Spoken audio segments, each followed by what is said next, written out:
speak as well. As Chandru said, I have given innumerable lectures. In fact, at a rough reckoning, I have probably given more than 4,000 classroom lectures in JNU, but nothing like this. And as a result, it's a unique experience from me as well.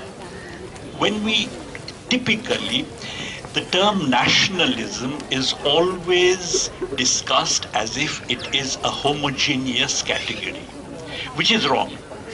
All of us would draw a distinction between the nationalism invoked by Hitler and the nationalism invoked by Gandhi.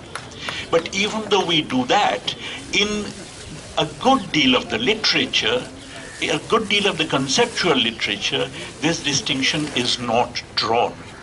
As a matter of fact, the entire trajectory of nationalism in Europe was very different from the kind of nationalism that came to prevail in the Third World in the course of the anti-colonial struggle.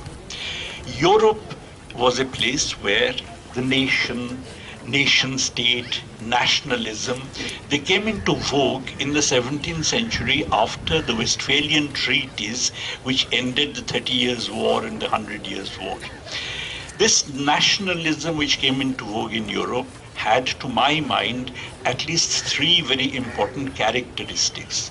The first characteristic is that it always looked at an enemy within. The Jews everywhere, Catholics in Northern Europe, which was Protestant, Protestants in Southern Europe, which was Catholic, and therefore there was always a nationalism which picked out an enemy within. It was not an inclusive nationalism, but it was actually a nationalism that was directed against an enemy within. The second feature is that it was a nationalism which was actually imperialist from the very beginning. Oliver Cromwell, within days almost of the Westphalian treaties, invaded Ireland, which was the first colony of conquest in the world. And then, of course, we know that in India, elsewhere, the colonial powers who in Europe were living in peaceful coexistence of sorts at that time were engaged in struggles in Carnatic here and so on. We know that therefore there was all over the world a struggle for empire, and that was a part of that nationalism. That nationalism was associated with imperialism from its very inception. And the third feature of that nationalism, to my mind, is that it actually apotheosized the nation above the people. That it was not the people's living standards, the people's conditions of life which were important, but something called the power, the prestige, the wealth of the nation. This was not only true of the mercantilists, who anyway believed in grabbing as much as possible to raise the nation's wealth, grabbing from other countries, that is, but it was even true of classical political economy. It was true of all the different bourgeois strands. Adam Smith's book, after all, was called An Inquiry into the Nature and Causes of the Wealth of Nations. Wealth of nations had to be raised, even though nowhere in the wealth of nations is there a suggestion that this increase in the wealth of nations is going to benefit the people at large, the working people. So the nation was apotheosized above the people. These features basically made European nationalism essentially an aggrandizing nationalism. In fact, countries which acquired nationhood rather late in history, Germany being the classical example, felt excluded from this universe of aggrandizement, because by that time the world had been more or less divided up between the English and the French and so on, and therefore pursued a particularly aggressive form of nationalism. And that aggressive form of nationalism at that time, when Germany became a nation, was associated in any case with financial interest, finance capital, which had become prominent within capitalism at that time. And all this was manifested, of course, in the World War, which was between rival financial oligarchies. And a well-known social democratic writer, Rudolf Hilferding, who wrote a book on finance capital, said that the ideology of finance capital is the glorification of the national idea. And this national idea, many of you would have read Eric Maria Remarque's All Quiet on the Western Front, basically is the kind of thing which was captured, and this national idea really got intensified through the war and reached its apogee under fascism, which in fact really raised it to the highest possible level. But fascism was the apogee of an aggrandizing nationalism. By contrast, when you look at countries like India, where nationalism developed as a part of the anti-colonial struggle, nationalism had to be inclusive because you are taking on the might of an imperial power. This might of the imperial power could be taken on only if the people were united, and consequently it had to be an inclusive nationalism. It tried to bring about a situation where everybody was a part of this nationalism, as opposed to, as I said, the enemy within that characterized European nationalism. Because of which, incidentally, even today in Europe, in progressive circles, in the post-Second World War period, nationalism is a dirty word associated only with the right. While that's not the case in countries like ours necessarily, because our nationalism, being a nationalism that was anti-colonial, had to be inclusive. It was inclusive as far as the people in the country are concerned. It also had an enormous sympathy for nationalisms of an anti-colonial kind which were developing in other parts of the world. It had to have solidarity with the struggles of other people against colonialism, and consequently it was a nationalism that recognized the validity, the legitimacy of other nationalisms rather than excluding them because it was a part of a common anti-colonial struggle. The third and the most important feature of this nationalism, to my mind, is that it did not glorify the nation above the people. And to my mind, the classic quote is from Gandhi, who talked about freedom consisting in wiping away the tears from the eyes of every Indian. In other words, the idea was the people, that the nation was not above the people, nation was about the people. And therefore, these were some of the ways in which our anti-colonial nationalism was fundamentally different from the aggrandizing nationalism that developed in Europe and reached, as I said, its zenith in the period of fascism. But all this nationalism of the third world, not only India, elsewhere in the third world, had another feature which is very important, because in order to be inclusive, in order to bring in people into the anti-colonial struggle, it actually produced a kind of social contract.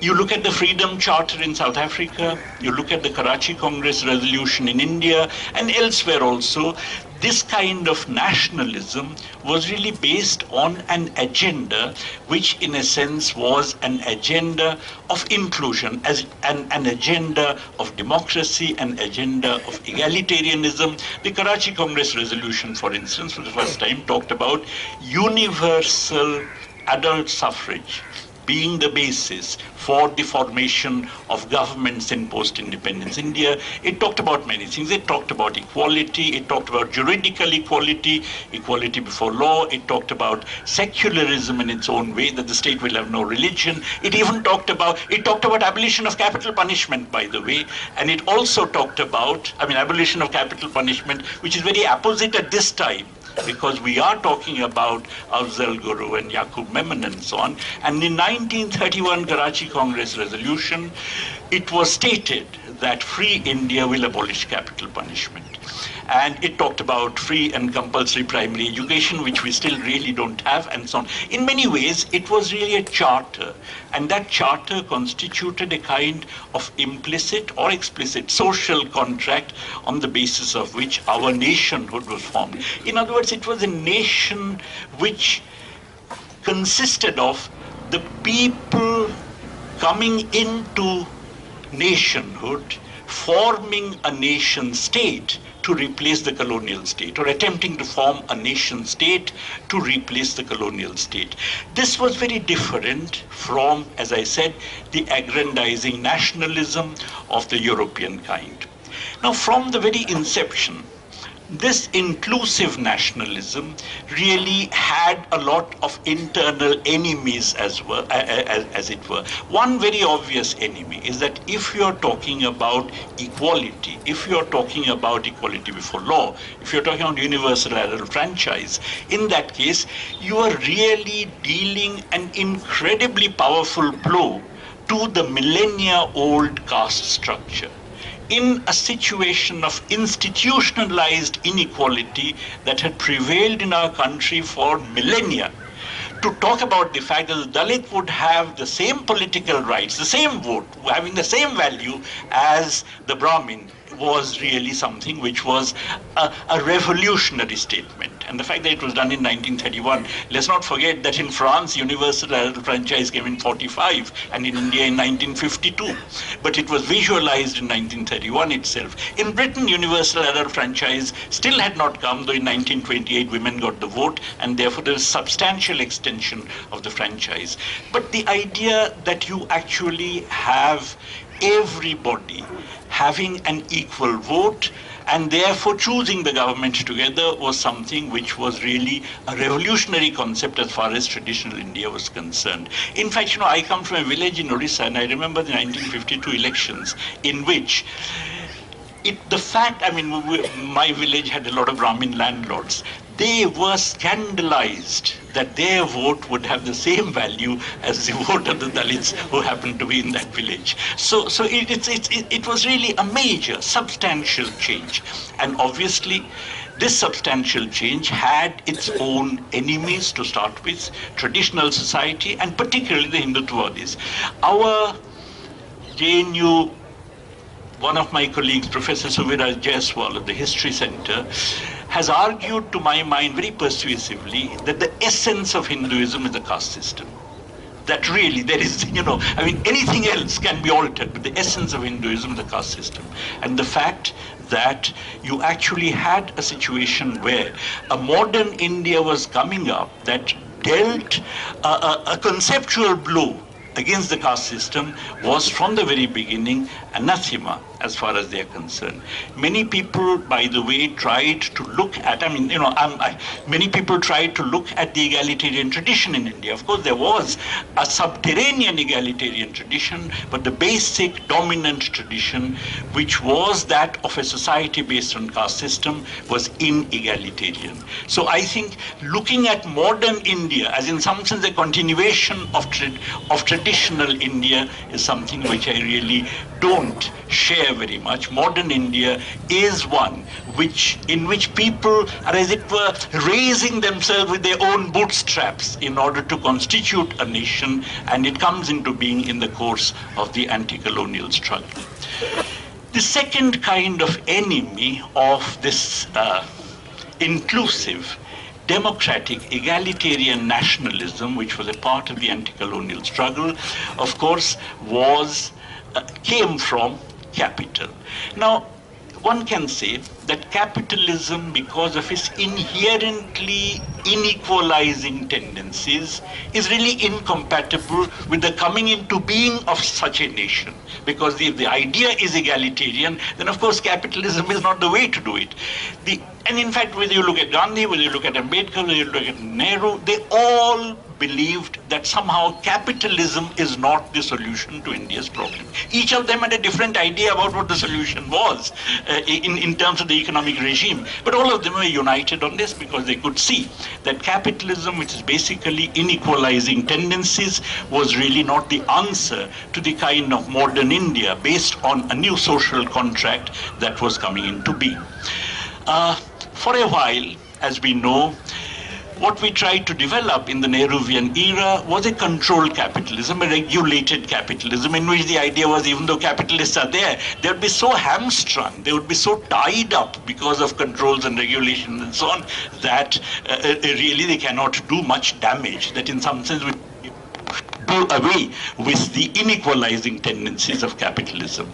But of course, with that was not true to start with, and with neoliberalism, even those controls have all gone, and now, as we know, in these few years, inequalities have risen dramatically, and you have the formation of a new corporate financial oligarchy, which is much more aligned to the advanced countries, which is much more aligned to global finance than having anything to do with the Indian economy seen as an integrated unit.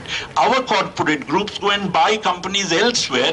They go and take over companies elsewhere, just as imperialist companies try and take over companies here. So you have a situation where you have the new corporate financial oligarchy obviously emerging as a major opponent of that inclusive concept of nationalism, because that inclusive concept of nationalism is fundamentally in opposition to all that neoliberalism stands for. Consequently, these two, namely on the one hand, those who are Hindutvavadis, who are defenders of the caste system, whether they admit it or not, I mean, no matter what stances they adopt, fundamentally, they are defenders of the caste system on the one side, and of course, the modern corporate financial oligarchy on the other. They come together, and they come together to do a trick. They come together to oppose inclusive nationalism, and they do so through a trick. And that trick consists in the fact that they substitute an aggrandizing nationalism for the democratic, egalitarian, inclusive nationalism. And that is what I mean by saying it's very important to draw distinctions. You know, this is happening every day. Yesterday, I saw in the papers that Mr. Jaitley has accused Rahul Gandhi, saying, what is this? Your grandfather, or great-grandfather Jawaharlal Nehru, he talked of nationalism. Rajiv Gandhi talked of nationalism. Indira Gandhi talked of nationalism, but you are hobnobbing with the anti-nationals. You see, the nationalism that Nehru talked about and the nationalism in terms of which those that Rahul Gandhi is hobnobbing with are considered anti-national is not the same term.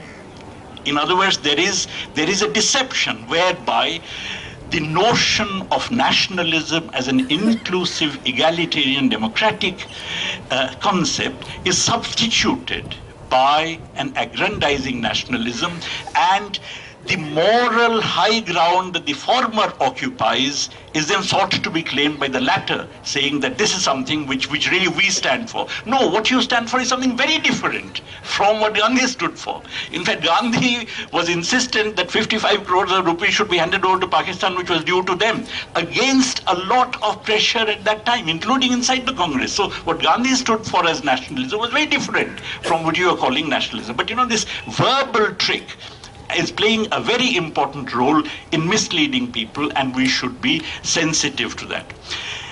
The second thing which I want to draw your attention to, two more points, then I'm through. The second thing which I want to draw your attention to is the following: that if it is a nationalism based on a social contract, implicit or explicit, in our case, you know, I mean, even though there was an explicit document, it is understood that there is a kind of social contract on the basis of which modern India comes into being. Then how do you ensure that this contract is going to be honored? How do you ensure that actually there is no violation of this contract, at least by the dominant segments of society, the dominant groups of society, the dominant regions inside the country? There was a very simple answer that Lenin provided to it, and Lenin's answer was that in big overarching countries, which consist of large numbers of different linguistic ethnic groups, you allow the right to secession. If anybody feels that the contract is being violated, then such an entity must have the right to secede. And the fact that this right to secede is recognized would also make the dominant segments not do things that would make people secede. Now, of course, in India, the right to secede was never a part of the constitution. Kashmir has a special status, but the right to secede was never written into the constitution. But precisely because it is not written into the constitution, it's very important that violations of the social contract, whenever issues are raised about such violations, must be discussed. In other words, there must be an openness. through which people can raise issues about the violation of the social contract upon which the modern Indian nation is based. Now, if that is the case, then calling somebody anti-national, in my view, is against the spirit of this inclusive nationalism.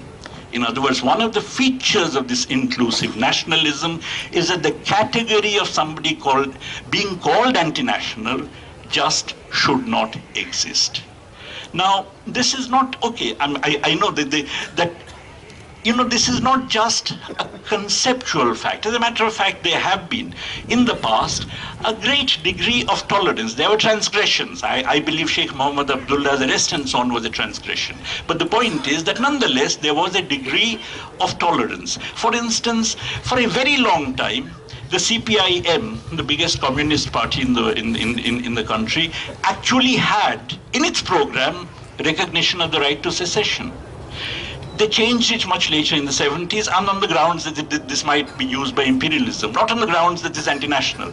When Jyoti Basu became Deputy Chief Minister of West Bengal in 67 and 69, the party he belonged to actually recognized the right to secession. And nobody said they were anti-national. Nobody said you can't become Deputy Chief Minister of West Bengal because your party is anti-national. So the fact that in the course of a people becoming a nation on the basis of a social contract, which is, as I said, egalitarian, democratic, and so on, many people would raise voices that the social contract is being violated is something which is to be accepted, which is to be recognized, which is to be tolerated. And typically, the ideal in India was to tolerate all this. The fact that we're not doing so today is because, as I said, we have moved away from one notion of nationalism to another notion of nationalism. From the inclusive anti-colonial notion of nationalism to an alternative aggrandizing notion of nationalism. This aggrandizing notion of nationalism, to my mind, is the ideology of the corporate communal alliance which currently rules the country. And in fact, it's a very useful ideology because once you say national in this aggrandizing sense, and anybody who does not subscribe to your view becomes anti-national, it's a process of destruction of thought. Because, any thinking must be associated with raising questions. And when you raise questions, there'll be multiplicity of answers. And consequently, in any society at any given time, there would always be people holding all kinds of different views. If those views are suppressed on the grounds of their being anti-national, then you are ipso facto destroying thought, ipso facto suppressing thinking. And if you do that, then effectively you're putting pebbles into people's minds. And once you do that, then you can say that national, well, okay, observing Karwa Chauth is national and not doing so is anti-national. Eating beef is anti-national, and so on. So that, then you can shift the discourse in a way where national then gets identified with the practices of the Hindu religion. Now, this destruction of thought is really of a very serious kind, and what is more, it is not surprising that the most excellent institutions of the country, whether it's the Pune Film Institute, whether it is the Fine Arts Department of MS University, Baroda, whether it is JNU, of course, whether it's Hyderabad Central University, whether it's Jadavpur University, which is really an excellent university, you find that these are all the places where the attack is taking place. There's another feature about these places I want to draw your attention to. They're all publicly funded institutions. You don't find opposition arising in private universities, private institutions. I'm not blaming those students, but because they already have got commoditized. In other words, the process of destruction of thought is something which has already got institutionalized there. The few places which, because of their publicly funded character, still constitute locations of critique, of discussion, of intellectual excellence, are the places which are now being targeted. Now just imagine if a government actually destroys the best institutions of the country, destroys thought, effectively then what are you doing? You're making the country parasitic on foreign countries for ideas. And these are the people who are talking about nationalism. You know, in other words, really speaking, you actually make yourself completely dependent upon imperialism for ideas, and then you talk about nationalism. So the struggle that we are engaged here in JNU is one which really is for exposing this aggrandizing nationalism, which is for defending thought, defending the critical tradition which has been built up here, striving for excellence, which alone is a guarantee that we would be able to respect the social contract on the basis of which this nation was formed. I wish you all success. Thank you.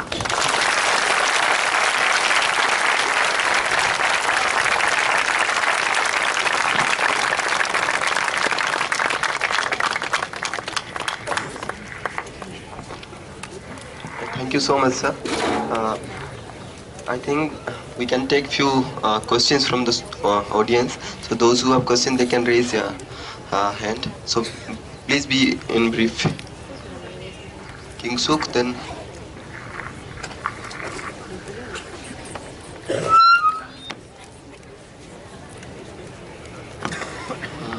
Sir, I have two very brief questions. Firstly, you talked about how capitalism is an inherent contradiction to the kind of democracy we envisaged. Now, sir, Professor Kalyan Shanal in his book has argued that because we have this kind of democracy, even in a capitalist structure, the people who get economically excluded from the development process has to be the state. In other words, the state has to ensure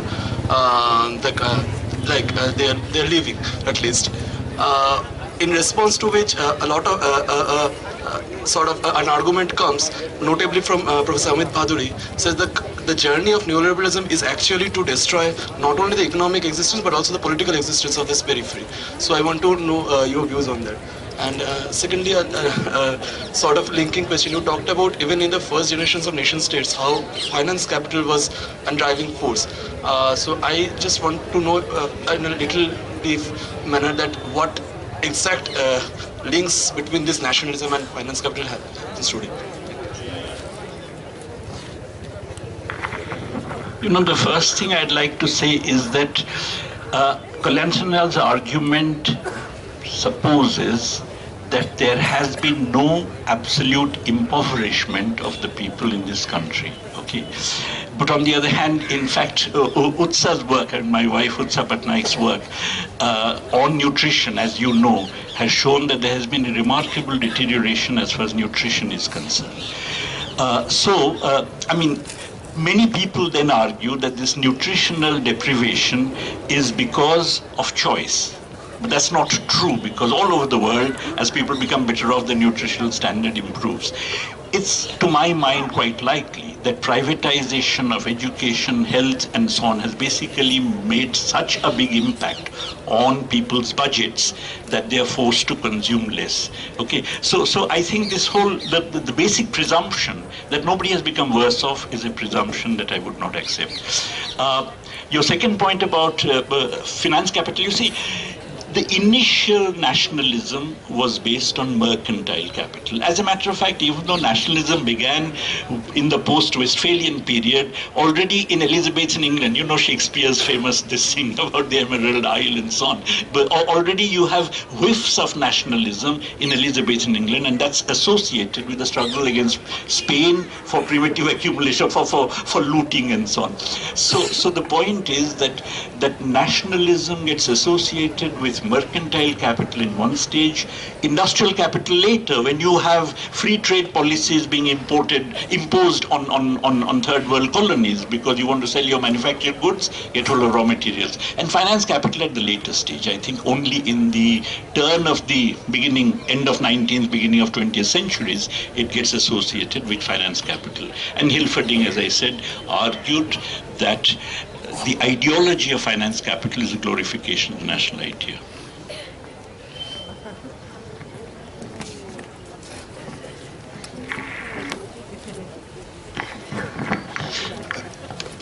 thank you, sir. Excellent lecture. My question is related to 1931. You said Congress giving voting right to all, and the French, the French 1945, and just you told in your village the Brahmanas just in the France voting right concept in first French Revolution, and in 18th century the French government gave voting right to men to all. Just I am saying to this at that time British rule, the British rule in the rule of law and the political rights, they are ready to give to all in political rights. So and the before 2 decades the Periyar's and Dr. Ambedkar movement in the second roundtable conference, Dr. Ambedkar got double voting and separate electoral from the British. So Congress just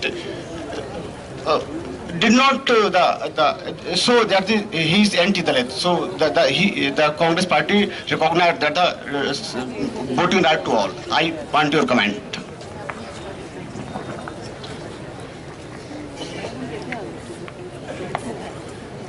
No, please, I'm not saying the Congress party gave voting rights to all. I'm saying that okay, let's put it this way.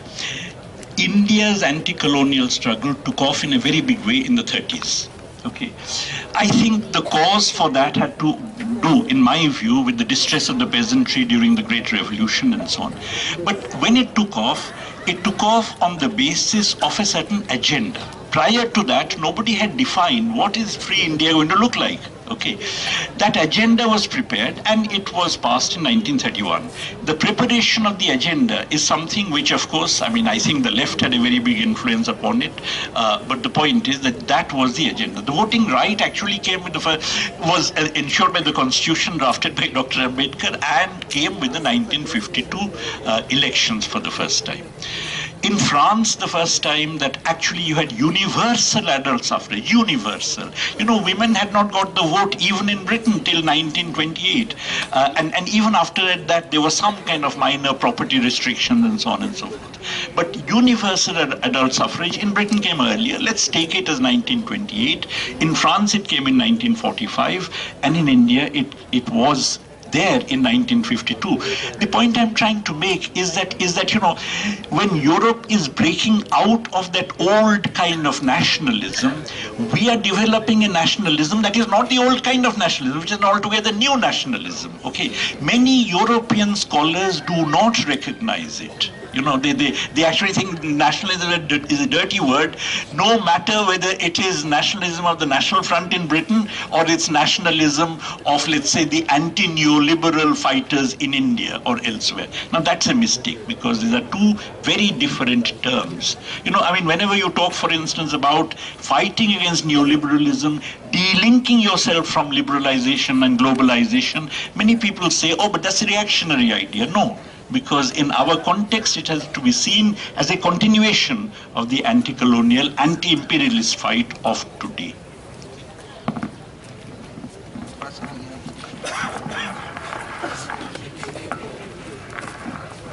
Hello, sir. Sir, I will just quote, sir, in the Perry Anderson, his book Indian Ideology, he says that Indian scholars, like to hold to a certain idea of India, which is inclusive and diversity, massivity and democracy.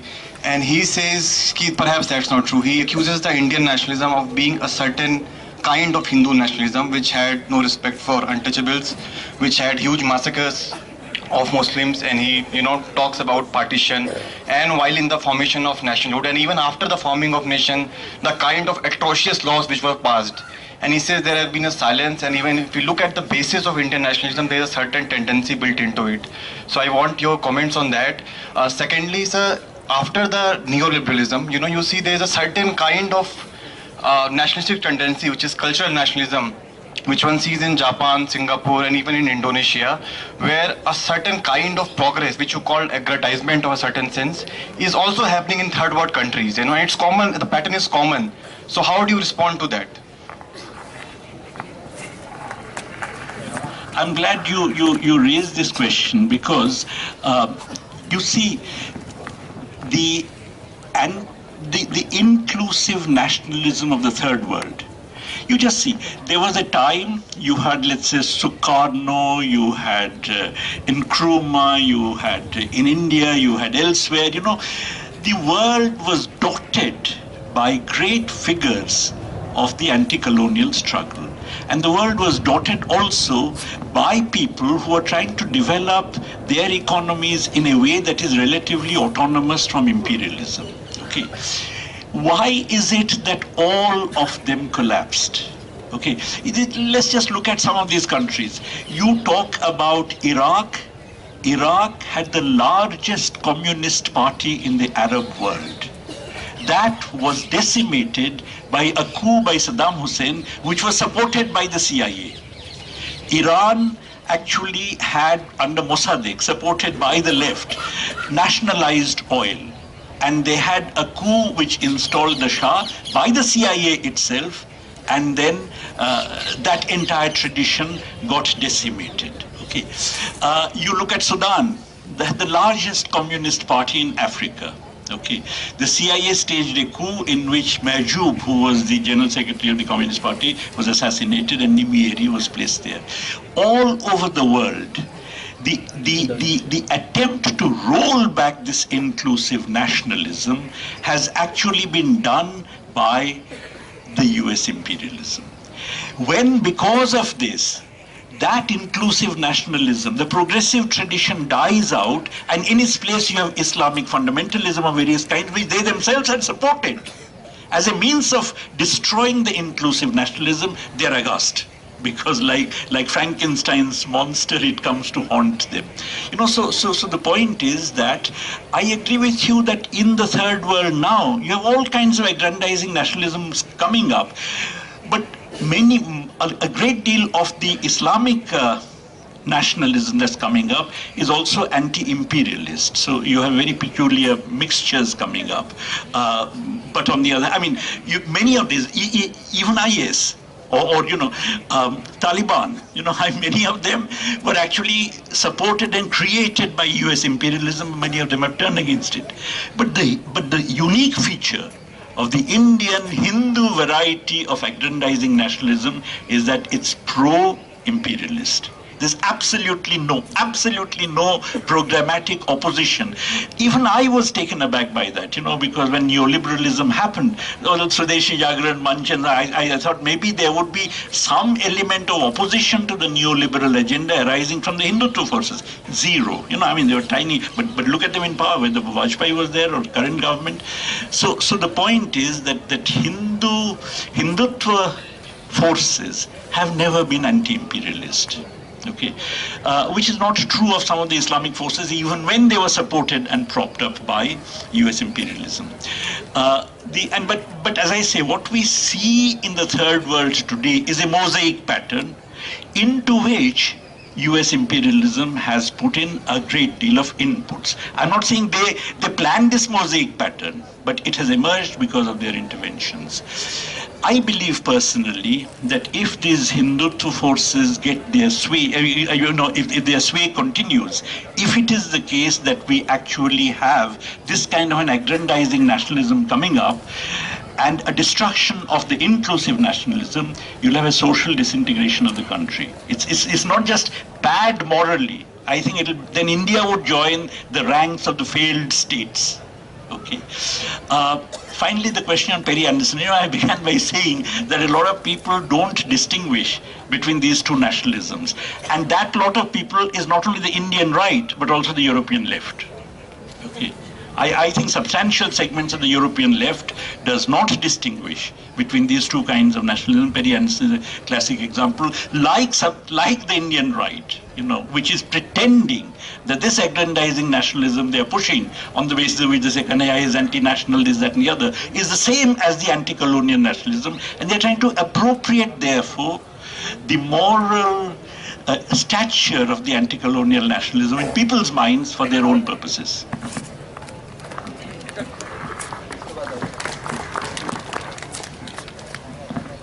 Good evening, sir. As always, it has been quite enlightening, and thank you very much for this wonderful lecture. You have educated us on various matters, and it was quite analytical. Now, coming to the question is that how do you shed some light on your view on right to secede when we operate in the very concept of nation state, and when there are ample evidences, the governing forces across the world?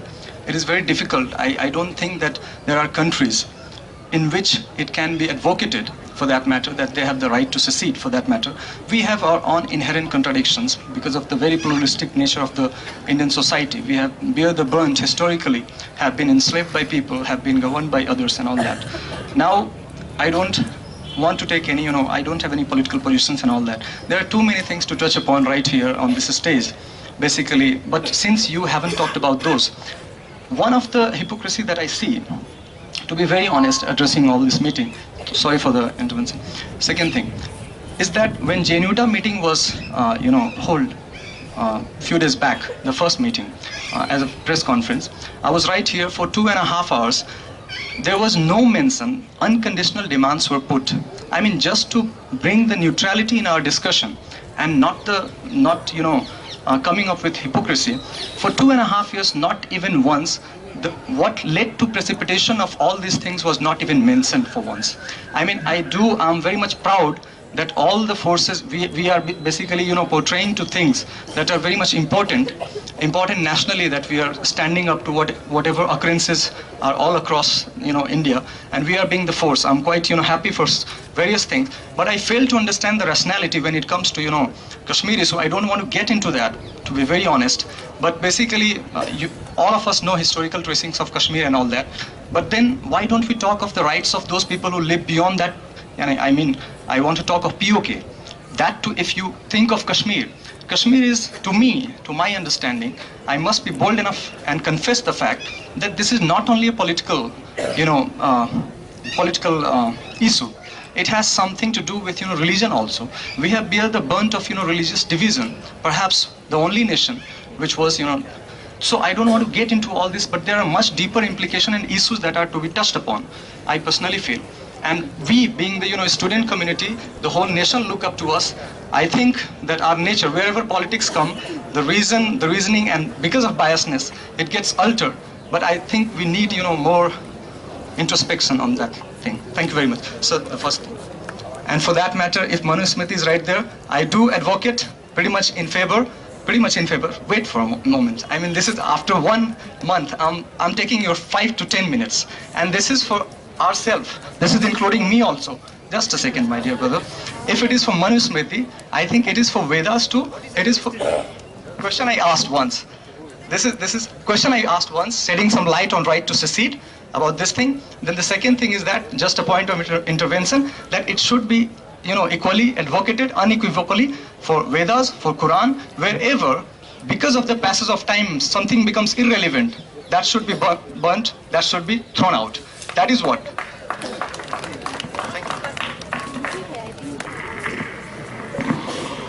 Well, let me just first talk about the right to secession. You see, there are, the two issues as far as I'm concerned are the following. The right to secession is very important for ensuring that the dominant region, the dominant social groups do not oppress the others. Okay. So the right to secession is essential from that point of view. At the same time, we live in a world in which imperialism uses this. I have seen, I'm much older than you, imperialism using Katanga to try and get rid of Patrice Lumumba. He was actually killed. He was an outstanding national leader of Congo, who was killed because imperialism, and particularly a company called Union Miniere, actually used Katanga, made Katanga attempt to secede, and in the process they tried to split up Congo. So in a world with imperialism, and similarly in Nigeria, there was this civil war for a very long time in Nigeria and Biafra. So everywhere you actually find that the dominant metropolitan powers intervene to break up third world countries' national unity. Okay, so these two have to be weighed against each other. Okay, there may be certain circumstances, therefore, where the right to secede may have to be curbed. Okay, so I'm simply pointing out the pros and cons of the right to secede. We can discuss this, but fundamentally I said, I mean, my point is the other one, namely that since in India the constitution doesn't give us the right to secede, it's very important that at the very least we don't hold those who are raising their voices for the minorities or for the smaller groups as being anti-national, because that's a minimum guarantee that at least those voices are heard.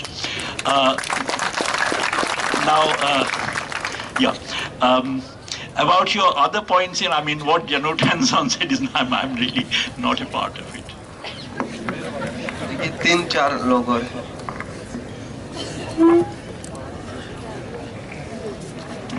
You spoke of a singular, inclusive nationalism, but if you look at the documents of the communist movement, the history of the communist movement in India, when the Simon Commission came, they gave a memorandum that India is a multinational country and it has 16 different nationalities.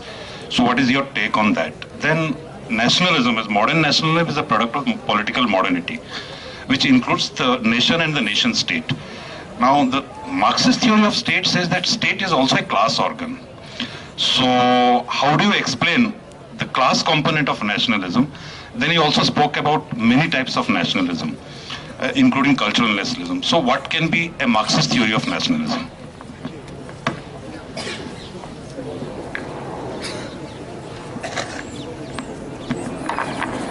The answer to your first question, I think, has been very well given by Professor Amalindu Guha, a well-known Marxist intellectual of Assam who died just a few months ago.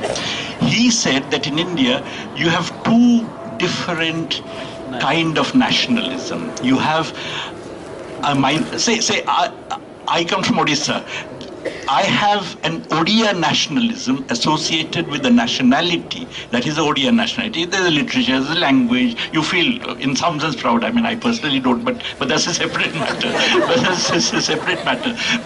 And then there is an overarching Indian nationalism. He actually called it the big and the small nationalisms. His argument was that in countries like ours, matters are very delicate because any overemphasis on the little nationalism to the exclusion of the big one, or an overemphasis on the big nationalism to the exclusion of the little one, can actually damage the entire federal polity. In fact, he gave examples. AGP is an example of one kind. Those days, Assam movement, ASU movement was an example of one kind, and Indira Gandhi's centralizing tendencies were an example of the other kind. And each of them can actually damage. So you need a very, very delicate balancing of the two kinds of nationalism. Communist movement, yeah. So the fact of recognizing India as being a multinational state. In fact, on Amalindu Guha's description, you can call it a multinational nation state. Because it's a nation within which there are various nationalities. But I would say it's a nation in the making. And precisely because it's a nation in the making, violations of the social contract that constitute the basis of this nation can have a very disastrous implication. As far as the communist movement's general position on the nationalism, nation and so on is concerned, I mean, I think they, for instance, argued that Pakistan had the right to form a separate state. But they did so on the basis of an understanding that the Muslims in India constituted a nation, which was a wrong understanding in my view.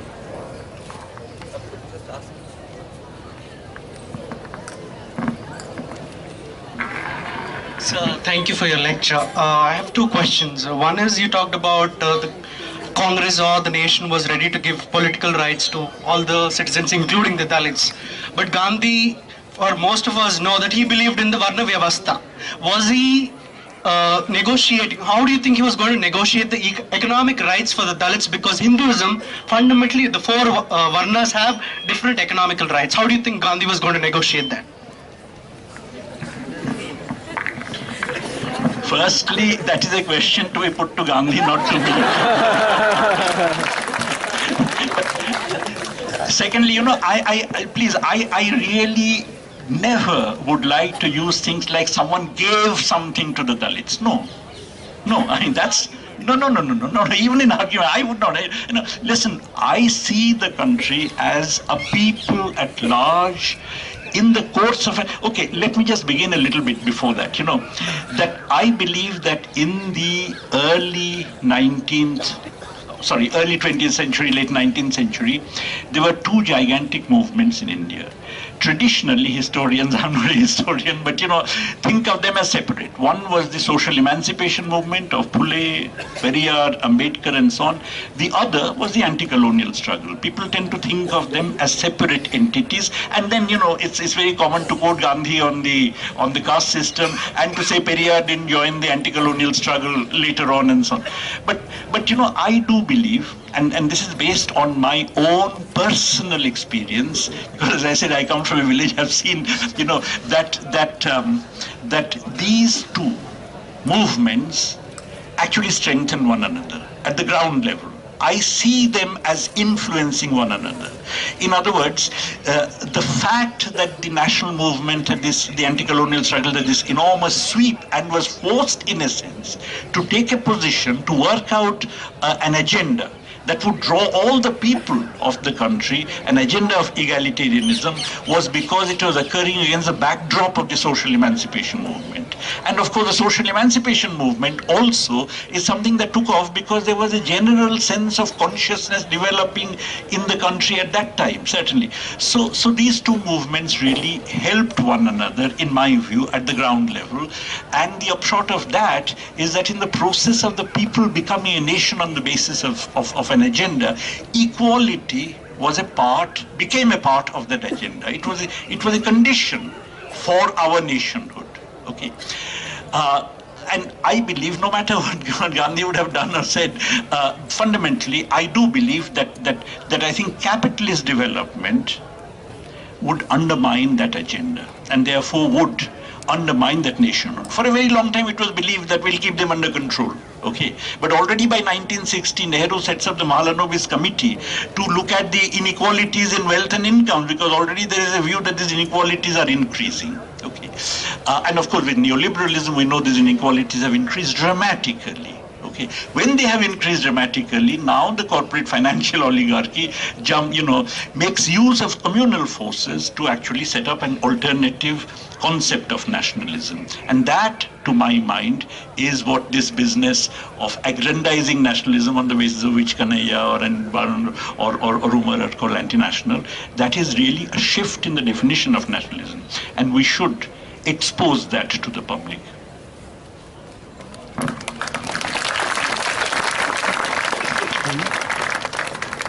Sorry, I have another question. That's all. I've observed that for a lot of female students, the family, the parents continue to be worried that their daughters have an opinion on nationalism and on this whole issue. But the reality could be that these parents do not really associate themselves ideologically with the left or the right.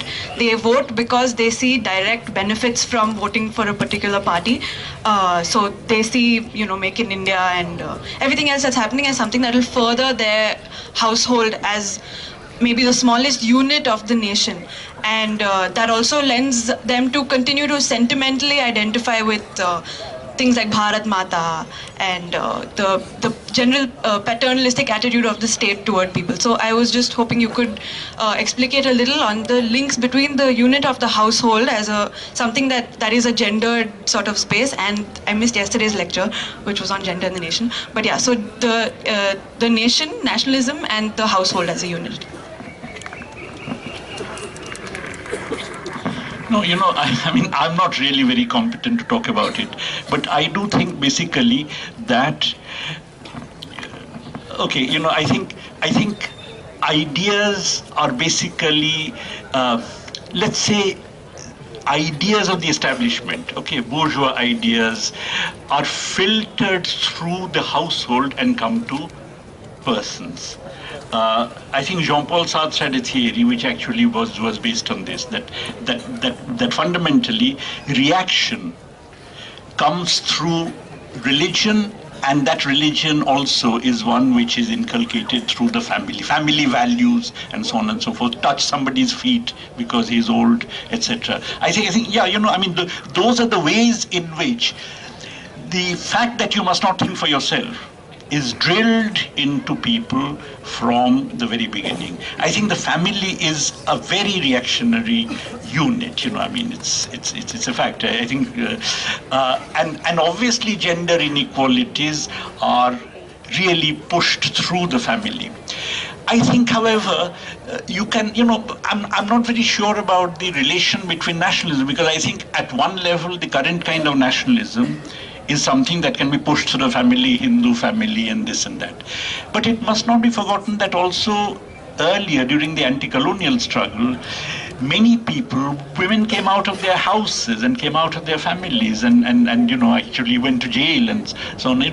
So that was resistance also comes through nationalism of the first kind to the structure of the family. Okay, I mean, Gore Baire, for instance, is something which is about the woman coming out of the parda. So I do think that the two different nationalisms, their difference also consists in how they treat the family and how they treat family values. One would argue against family values, the other would argue for the preservation of family values. So as I said, I know very little about this. Sorry, you have to talk to some more expert people.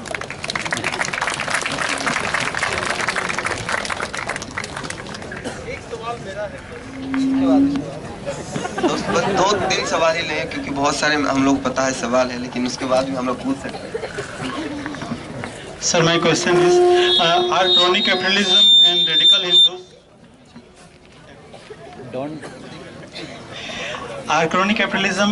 Hindus are correlated or the same? And are they helping each other, and how they are helping each other?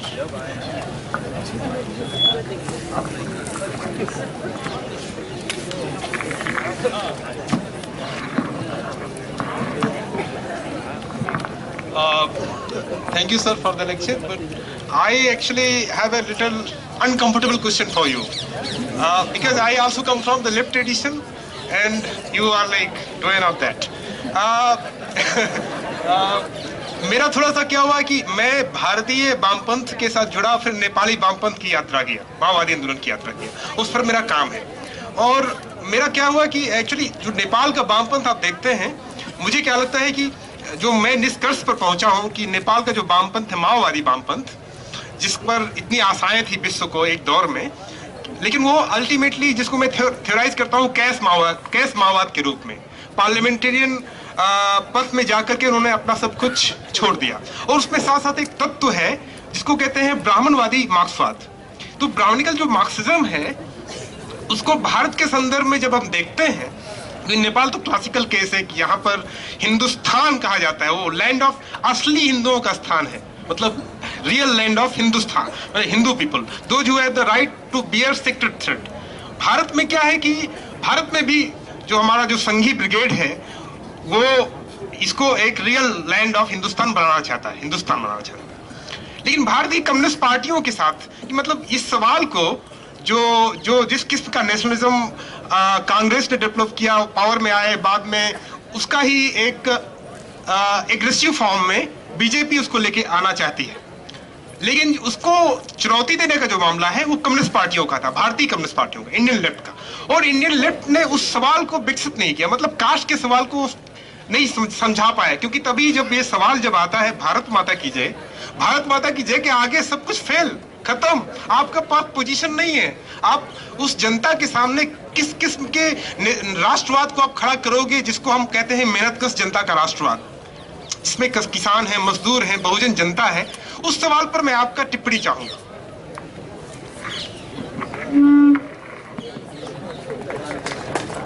Okay, पहली बात तो ये है कि देखिए, I don't distinguish between capitalism and crony capitalism. All capitalism is crony capitalism.